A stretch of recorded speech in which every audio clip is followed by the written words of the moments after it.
ఇప్పుడు మనం నవగ్రహం చేస్తున్నాం, ఇది మామూలుగా చెప్పారు శాస్త్రోక్తంగా.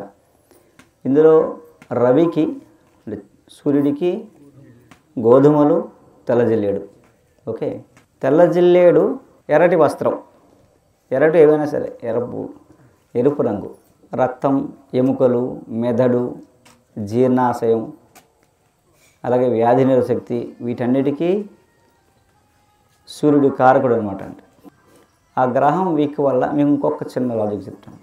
మామూలుగా ఫిజికల్ ఎనాటమీ వేరు, ఫిజికల్ ఫిజియాలజీ, ఫిజికల్ ఎనాటమీ వేరు, యాస్ట్రల్ ఎనాటమీ, యాస్ట్రల్ ఫిజియాలజీ వేరు.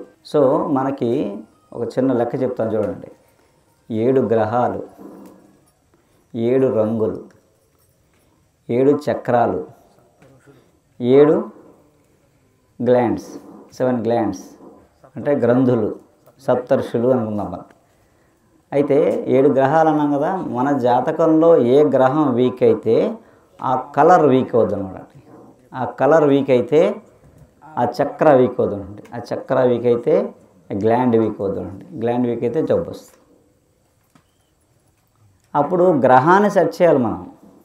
సెట్ చేస్తే కలర్ సెట్ అవుతుంది, కలర్ సెట్ అయితే చక్ర సెట్ అవుతుంది, చక్ర సెట్ అయితే గ్లాండ్ సెట్ అవుతుంది. ఇవన్నీ వదిలేసి ఈ గ్లాండ్కే మనం ప్యాచ్ వర్క్ చేస్తున్నాం అనుకోండి, ఏమిటి ఉపయోగం? ఏం లేదు. ఉన్నది పోతే ఉంచుకుని పోయినట్ట, డబ్బులు పోతాయి, ఇది అది మన పరిస్థితి. ఇప్పుడు మనం ఏంటంటే ఎన్ని కోట్లు, ఎన్ని లక్షలు హాస్పిటల్ ఖర్చు పెట్టి ప్యాచ్ వర్క్లు మాత్రమే చేసుకుంటున్నాం, మూలానికి వెళ్ళట్లేదు. ఆ వెళ్ళే మార్గానికి వెళ్తే పిచ్చోళ్ళు చూస్తున్నారు మనని. అసలు శాస్త్రాన్ని పక్కన పెట్టి మనం పనికిమాలిన శాస్త్రం పట్టుకుని తిరుగుతున్నాం.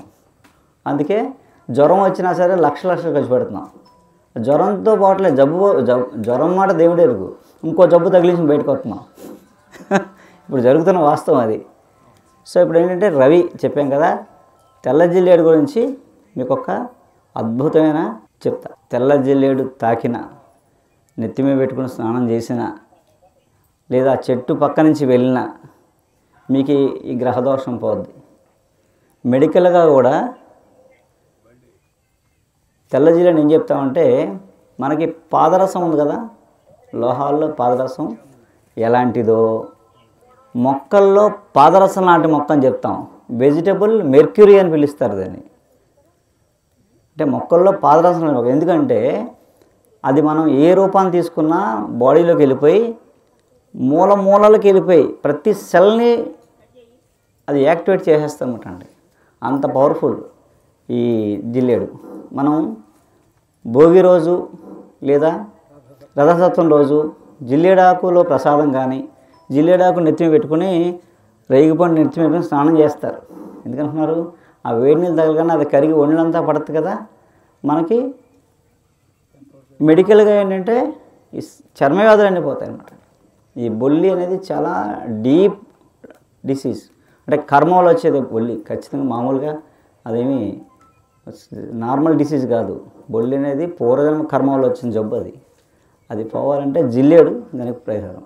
మామూలుగా మాకు ఆయుర్వేదంలో ఏం చెప్తారంటే, జిల్లేడుని పుష్యమి నక్షత్రం, మీకేం చెప్తారు? పుష్యమి నక్షత్రం ఆదివారం కలిసిందనుకోండి, ఇంకా అద్భుతం. పుష్యార్క యోగం. ఆ రోజు తీసిన జిల్లేడు మనం బెరడుని పొడి చేసి వెన్నతో రోజు తీసుకున్నాం అనుకోండి, 40 days తీసుకున్నాం అనుకోండి, ఆ పొడి బొల్లి శాశ్వతంగా పోతుంది. మామూలుగా కూడా జిల్లేడు వాడితే 1 సంవత్సరానికి బొల్లి తగ్గుతుంది. కానీ కరెక్ట్గా నక్షత్రం తీస్తే మన గ్రహదోషం పోద్దనమాట. అంటే ఇదంతా ఒక ఆయుర్వేద శాస్త్రంలో ఇదంతా ఇంకే ఉంటుంది అనుకోండి. అందుకు వైద్యుడు ఏంటంటే వచ్చిన పేషెంట్కి ఏం చెప్పడు, తన అప్పుడు సేకరించి ఉంచుకుంటాడు జపాలు తపాలు చేసి. అంటే వైద్యుడికి ఒక్క మొక్క గురించి దాని ఉపయోగం తెలిస్తే కాదు, శాస్త్రం మొత్తం తెలియాలండి. ఆయుర్వేద వైద్యుడు అంటే అర్థం ఏంటంటే వాస్తు, యాస్ట్రాలజీ, పామిస్ట్రీ అన్నీ తెలియాలన్నమాట అండి. వేదం అంతా తెలిస్తేనే పరిపూర్ణ వైద్యం చేయగలనమాట వైద్యుడు ఆయుర్వేదం. ఇప్పుడు ఏంటంటే మోడర్న్ వచ్చిన తర్వాత ఆ శాస్త్రాన్ని పక్కన పెట్టేసి ఓన్లీ మందు, జబ్బు, వైద్యం అంతే. ఈ పచ్చం ఈ మధ్యలో తిరుగుతున్నారు ఇది కూడా. అలా కాకుండా సో ఆ పాత శాస్త్రాన్ని బయటికి తీసుకురావడం కోసమే మనం చేసే ధన్వంతరి శాస్త్రపీఠం ప్రయత్నం ఇది.